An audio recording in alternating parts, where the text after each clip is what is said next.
My name is Morgan Page. I'm a DJ, producer, remixer, and I make music for a living and play it out loud.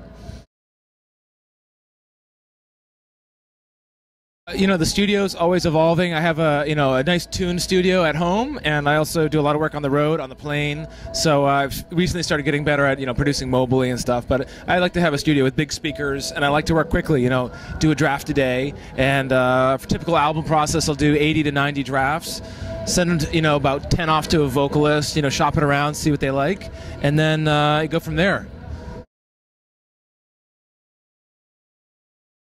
I think, you have those sort of pivotal moments when, seeing Daft Punk play at Coachella 6 years ago, that was a big one. And for a lot of guys, like you see Deadmau5 develop his stage setup. So I think a lot of my influences now, are contemporary stuff. So, the Aviciis and the Afrojacks, Calvin Harris type people, all artists that are playing Coachella. And, you need to have those heroes. And I like to kind of combine my influences of those heroes and make it something new.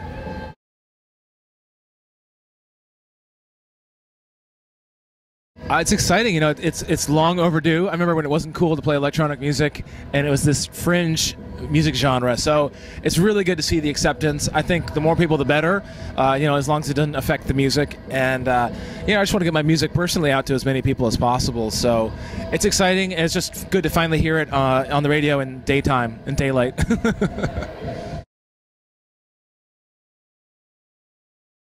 Yeah, God, there's so much I would recommend doing. I think, a big technique that early on, I tried to just not do the shotgun approach, and early on just build your contacts slowly, get honest feedback from people, which is really hard to do, and, just try to be continually improving, putting your time in every day. I would say spend at least 3 hours a day making music. Put those hours in, get your 10,000 hours to master your craft, and it'll work out well. I think no one's born as a musician or artist necessarily. It's like you got to earn that.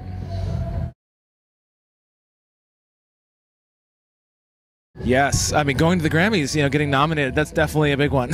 So getting my first official Grammy nod, and especially after, the Deadmau5 remix of one of my songs, Longest Road, got nominated, and that was really good, but it was also bittersweet because it was the remixer nomination, so I was like, all right, next year, we got to do it, So a couple years later, got the official nod for my remix of Nadia Ali, and that was a big deal.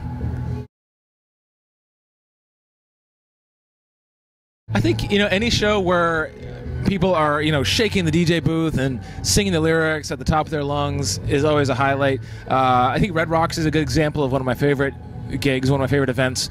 There's a big summer party called Global Dance. It's right near Denver, and you can actually go hiking up in the back. There's, it's a rock canyon, and it's just amazing visuals, amazing sound, and it's pretty surreal. It's like you've got nature and you've got nightlife.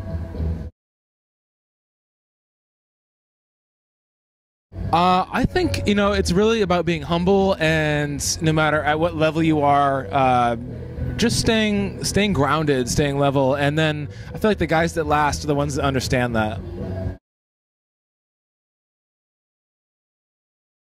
Yeah, absolutely. I think when I grew up, I was part of an experimental education program where they gave us technology, and they gave fifth graders $1,000 video cameras and scanners, and that was crazy. And everyone said, "This is ridiculous. You can't have this thing going on." And it was so ahead of its time. I think that made a big difference. So I had teachers that were showing me. One guy did a demonstration of MIDI and how a computer talks to instruments, and I couldn't wrap my head around it. Like, how is that sending notes and data? And it changed everything. I mean, one little demonstration in this little auditorium in Vermont, and it's something I do every day now, so pretty life-changing.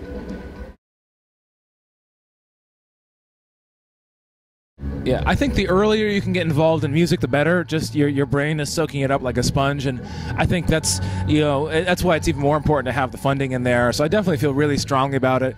And I remember in music classes they wouldn't let us touch the instruments, and I don't know what they were doing there. And I see a lot of stuff like this. Whenever I'm staying at hotels, they'll have these pianos, and they're like, "Don't touch the piano." It's like it's there as furniture or something. So I think you need to have more immersive, interactive music education courses.